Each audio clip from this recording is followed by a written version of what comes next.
আসসালামু আলাইকুম everyone, welcome back to my channel. আমি মাখনিস লাইফস্টাইল ব্লগ চ্যানেল থেকে আরও একটা নতুন ব্লগ ভিডিওতে আপনাদের সবাইকে ওয়েলকাম করছি। দেশ ও দেশের বাহিরে যে যেখান থেকে আমার ভিডিওটি দেখা শুরু করেছেন, আই হোপ সবাই সুস্থ ও নিরাপদে আছেন। আমরাও আলহামদুলিল্লাহ ভালো আছি। নতুন দিনে নতুন আরও একটি ব্লগ ভিডিওর মাধ্যমে চলে এলাম আপনাদের মাঝে। আশা করছি আমার আজকের ভিডিওটি আপনাদের থেকে অনেক বেশি ভালো লাগবে। সেই সাথে প্রথমেই আপনাদের থেকে একটা রিকোয়েস্ট করে নিচ্ছি, যারা এই মুহূর্তে আমার ভিডিওটি দেখা শুরু করেছেন, তো প্লিজ ভিডিওটা কেটে কেটে দেখবেন না, সম্পূর্ণ ভিডিওটা দেখার অনুরোধ রইল। আপনি যদি আমার ভিডিওতে ক্লিক করে ফেলেছেন, তো ধৈর্য সহকারে ভিডিওটা দেখতে থাকেন। দেখতে দেখতে হয়তো কোনো অংশ আপনার থেকে ভালো লেগে যেতেই পারে। এই যে ভিডিওর শুরুতে কথাগুলো বলে ফেললাম, তো এই কথাগুলো কিন্তু সবার উদ্দেশ্যই না, সবাই কিন্তু কেটে কেটে দেখে না, আবার অনেকেই কিন্তু কেটে কেটে দেখে। সেটা কিন্তু আমাদের ওয়াইটি স্টুডিও বলে একটা জায়গা আছে, সেখানে কিন্তু আমরা বুঝতে পারি। যখন জিনিসটা বুঝতে পারি তখন কিন্তু মনটা অনেকটাই খারাপ হয়ে যায়।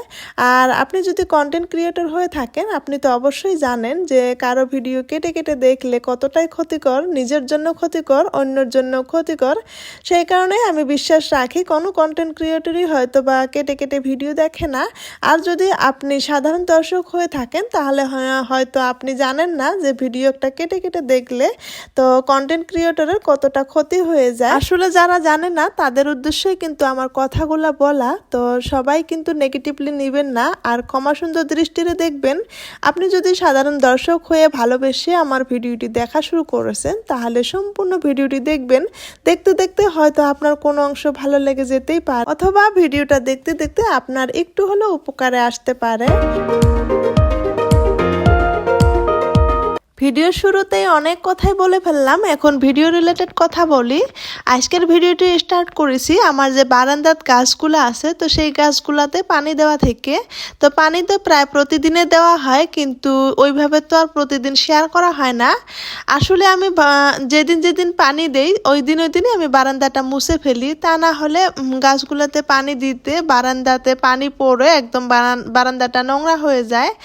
আর বেশ কয়েকদিন ধরে বারান্দাটা ভালোভাবে ক্লিন করা হচ্ছিল না, সেই কারণে একটু বেশি নোংরা হয়ে গিয়েছে। সেই কারণে আজকে ডিপ ক্লিন করতে চলে এসেছি।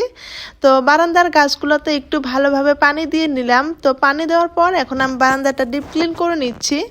তো এর মাঝে কিন্তু অনেকটা সময় পার হয়ে গিয়েছে, সকালের নাস্তা কমপ্লিট হয়ে গিয়েছে। তো সব কিছু ভিডিওতে শেয়ার করতে গেলে দেখা যায় ভিডিও অনেক লম্বা হয়ে যায়, সেই সাথে এডিটিং করতে গেলেও অনেক প্রবলেম ফেস করতে হয়। তো সেই কারণে ভিডিওগুলো একটু কম কম করেই করি। তো যাই হোক, সকালের নাস্তায় রুটি বানিয়েছিলাম। তো রুটি বানিয়ে সকালের নাস্তা করে নিয়েছি। শ্বশুর আব্বা আমার মেয়ে ওদেরকেও দিয়ে দিয়েছিলাম, ওরা খেয়ে নিয়েছে। আমার হাজব্যান্ড খেয়ে ডিউটিতে চলে গিয়েছে। তো ছোট বাচ্চা নিয়ে সংসারের সমস্ত কাজ কিভাবে করি, তো তারই কিছু কথা আপনাদের সাথে শেয়ার করব। মেয়ে অনেক ছোট থেকে আমি এইভাবেই কিন্তু বুদ্ধি খাটিয়ে সংসারে কাজগুলো করে থাকি। দেখা যায় শ্বশুর আব্বা মাঝে মাঝে বাড়িতেই থাকে। তো যেদিন যেদিন বাড়িতে থাকে, মেয়েকে কিন্তু লম্বা একটা সময় নিয়ে থাকে। সকালে নাস্তা কমপ্লিট করে তাকে বেশ কিছুক্ষণ সময় নিয়ে থাকে। তো দেখা যায় গোসলের আগ পর্যন্ত নিয়ে থাকে। সেই সময় পর্যন্ত আমি 1-1.5 ঘন্টা কি কোনো দিন 2 ঘন্টার সময় আমি হাতে পাই। তো যেদিন আমি জানি যে আজ বাড়িতে আসে, মেয়েকে নিয়ে থাকবে, তো সেই ফাঁকেই কিন্তু আমি সংসারের অনেক কাজ আমি বুদ্ধি খাটিয়ে করি নেই।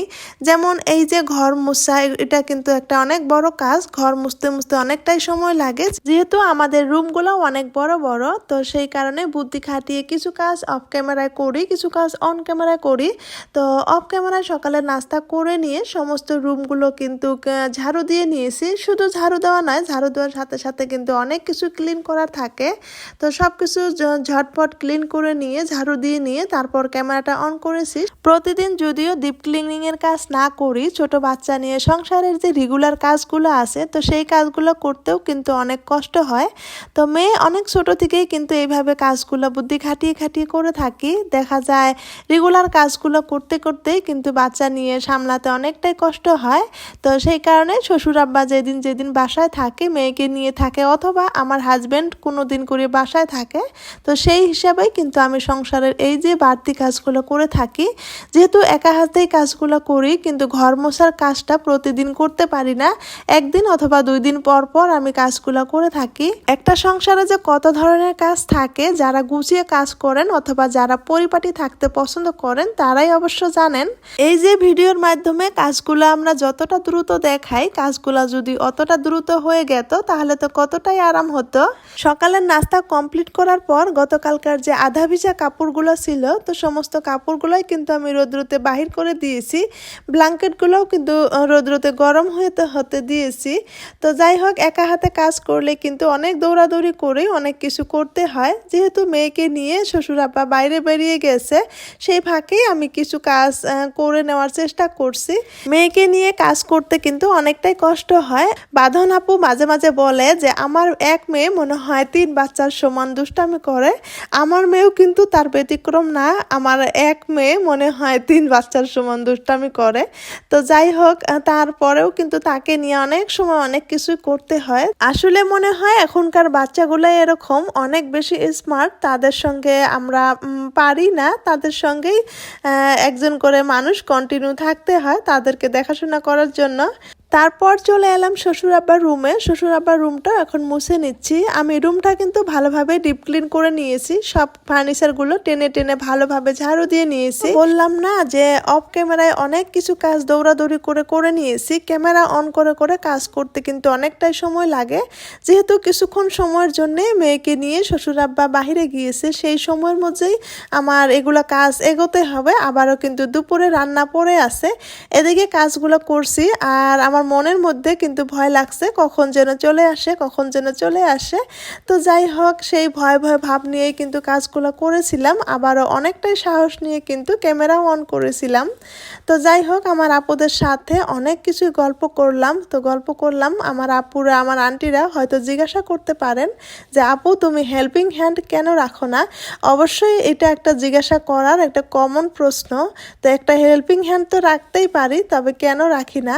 তো আমার বিয়ে হওয়ার 5 বছর হয়েছে, আর মেয়ে হওয়ার 3 বছর এখনো হয় নাই। এর মাঝে কিন্তু বেশ কয়েকজন হেল্পিং হ্যান্ড রাখা হয়েছিল, তবে কোনো হেল্পিং হ্যান্ডই ভালো মতে থাকে না। তো কিছুদিন থেকেই চলে যায়, অথবা আমরা হেল্পিং হ্যান্ডকে রাখতে পারি না। আমার মনে হয় হেল্পিং হ্যান্ড রাখতে গেলে অনেকটাই অভিজ্ঞতার দরকার, আর হেল্পিং হ্যান্ডে রাখতে গেলে অথবা চালাতে গেলে অনেকটাই ধৈর্যের প্রয়োজন। হেল্পিং হ্যান্ডকে রাখতে গিয়ে আমার যতটা অভিজ্ঞতা হয়েছে, আমার মনে হয় হেল্পিং হ্যান্ড না রেখেই একটু কষ্ট করে কাজ করাই ভালো। তো যাই হোক, হেল্পিং হ্যান্ড কেন থাকে না, কেন রাখি না, এই বিষয়ে হয়তো পরবর্তী কোনো এক ভিডিওতে হয়তো আপনাদের সাথে গল্প করব। তারপর এই যে এক দৌড় দিয়ে চলে এলাম কিচেন রুমে। এর মাঝে কিন্তু অনেকটা সময় গিয়েছে, মোটামুটি 12:30 বেজে গিয়েছে।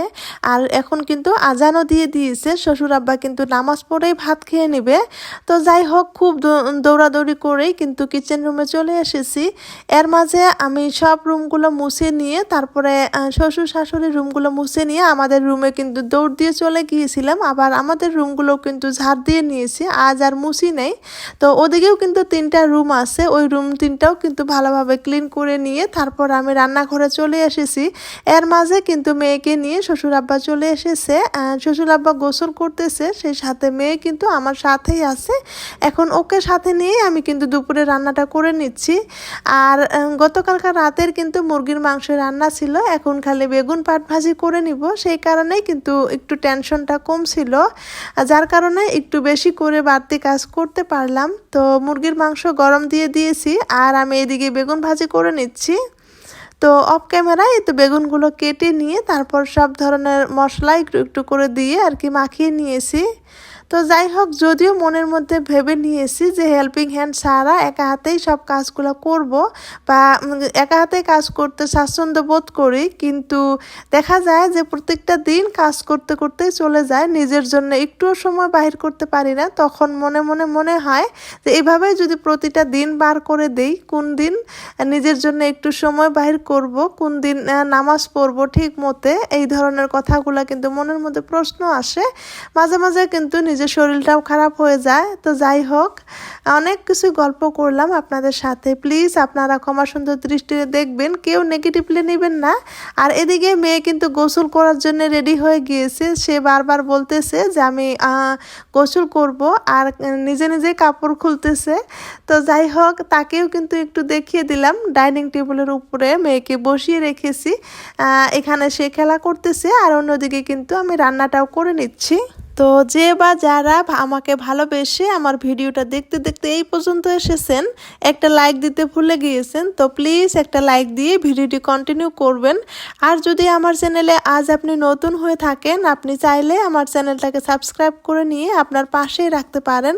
আর যদি দুইটা কাজই অলরেডি করে রেখেছেন, আপনাকে জানাই অসংখ্য ধন্যবাদ। এদিকে বেগুন পাট ভাজি করা হয়ে গিয়েছে, আর মাংসটাও গরম করে নিয়েছি। এখন টেবিলের উপরে সার্ভ করে রাখলাম। আর শ্বশুর আব্বার জন্য এখন সব কিছু রেডি করে রাখবো। নামাজ পড়ে এসে কিন্তু ভাত খেয়ে নিবে, আর আমি এখন মেয়েকে গোসল করিয়ে দিব।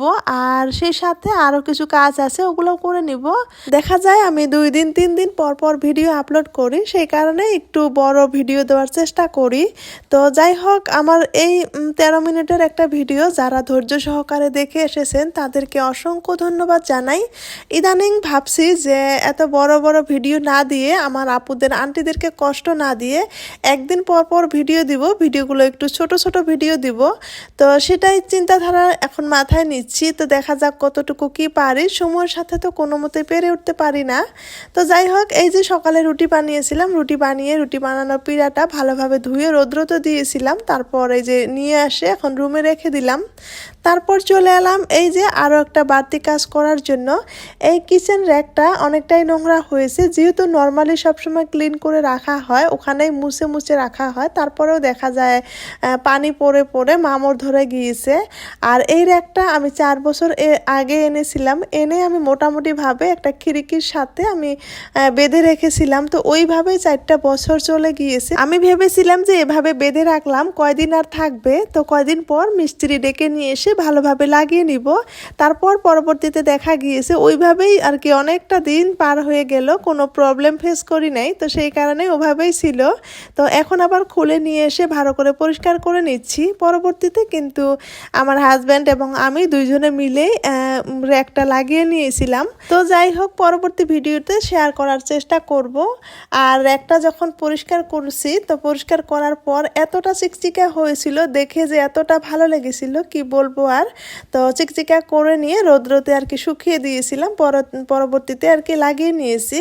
তো যাই হোক, গল্প করতে করতে ভিডিওর প্রায় শেষের পর্যায়ে চলে আসলাম। অনেকটা সময় ধরে আপনাদের সাথে গল্প করলাম। যদি কোনো ভুল ত্রুটি হয়ে থাকে তো প্লিজ ক্ষমা সুন্দর দৃষ্টিতে দেখবেন।